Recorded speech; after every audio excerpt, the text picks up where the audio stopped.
Today on The Joy of Editing, I'll show you where Topaz Photo AI Sharpening fits into my TK9 and Photoshop workflow.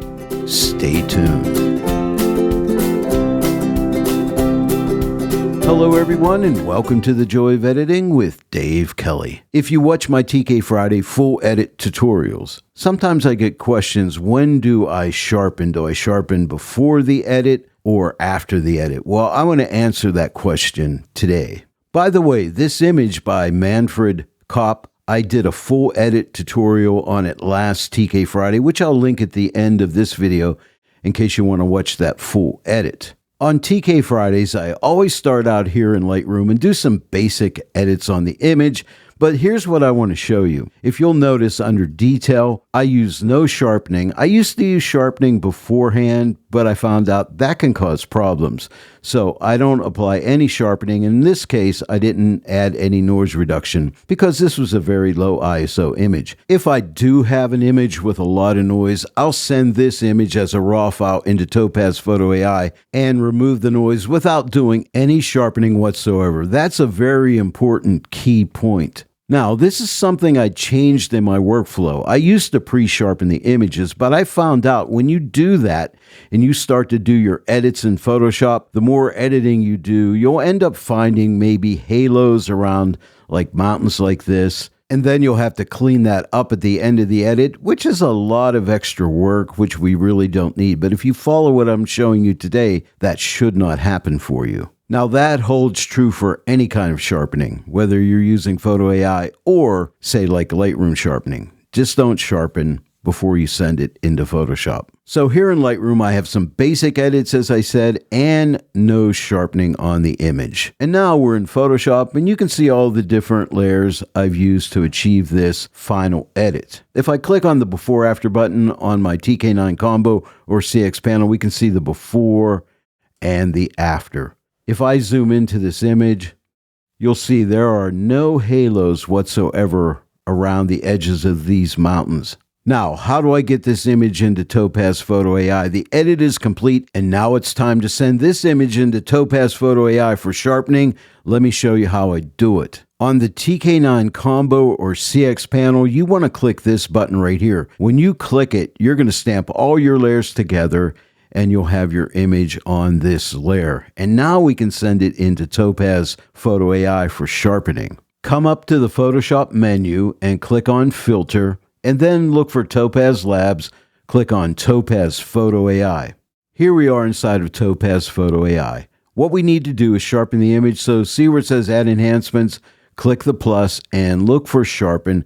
Click on Sharpen, Autopilot runs. And now you can see we've sharpened this image. We're using the standard model, which I think looks really good. This is the strength and the minor denoise. Now, I may use a little bit of denoise here because, like I said, this image was very low in noise, so that's not going to hurt anything, but the sharpening is the main thing here. So let me go ahead and zoom into this image. Let me come down here and go to like 200%. And now let's look up here on these mountains. I'm going to hold down my space bar. This is what it looks like without sharpening. Now I'll release my space bar. This is what it looks like after sharpening. And as you can see, there's no halos around the edges of the mountain, so that's going to be good. Now you can increase the sharpness if you want or decrease it. You can shut off minor denoise or leave it where it's at or add more minor denoise, but I think we're good for this image. But it's also sharpening the sky, which I don't want. So what I'm going to do is, you see right here where it says Edit Selection, I'm going to click this, and for auto selection, we're on all. I'm going to click the drop down and click on Landscape. And now you can see it's only doing the foreground of the image. And it feathers off here at the top, so that's good. I'm going to go back to the controls.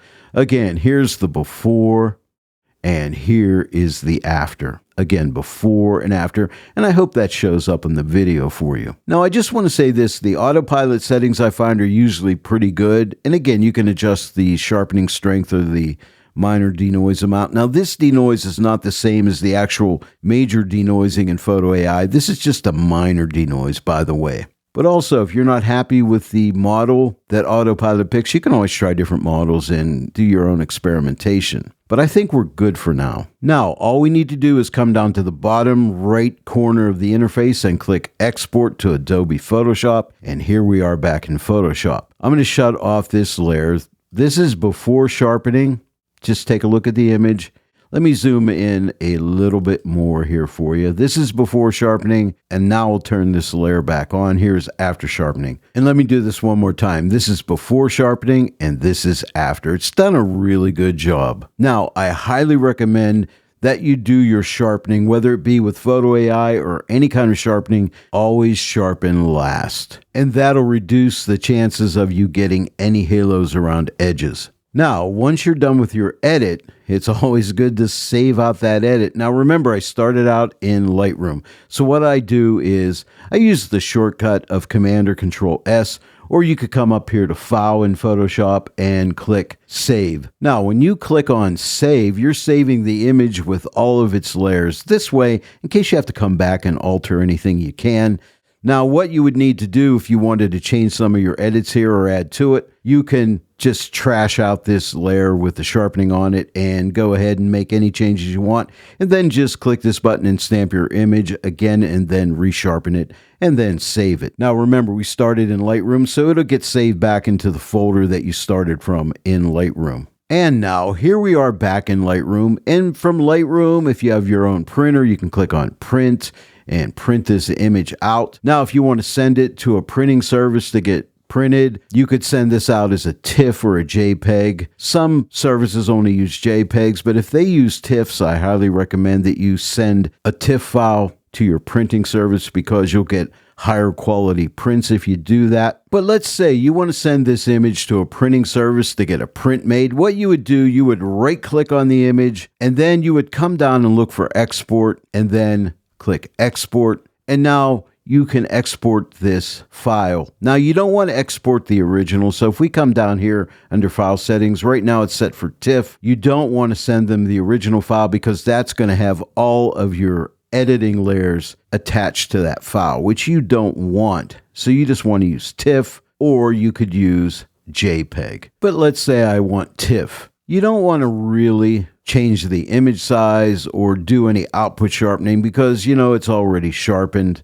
Of course, you can add watermarking if you want to, and then you would just click export, and then you want to point Lightroom to the file folder that you want to save it to and just click open, and that will save out your image. And then all you need to do is open up that file folder and send that image off to your printing service. Now let me show you something. I'm going to right click on this image and go to export and click export. I set my Lightroom up. See where it says export to, this drop down.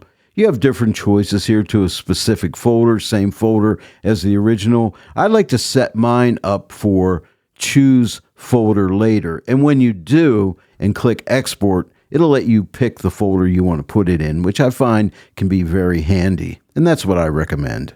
Well, there it is, everyone. I hope you enjoyed today's tutorial. If you did, please give it a like and share it with your friends. And if you're not yet a subscriber to my channel, please subscribe. Click that bell notification icon.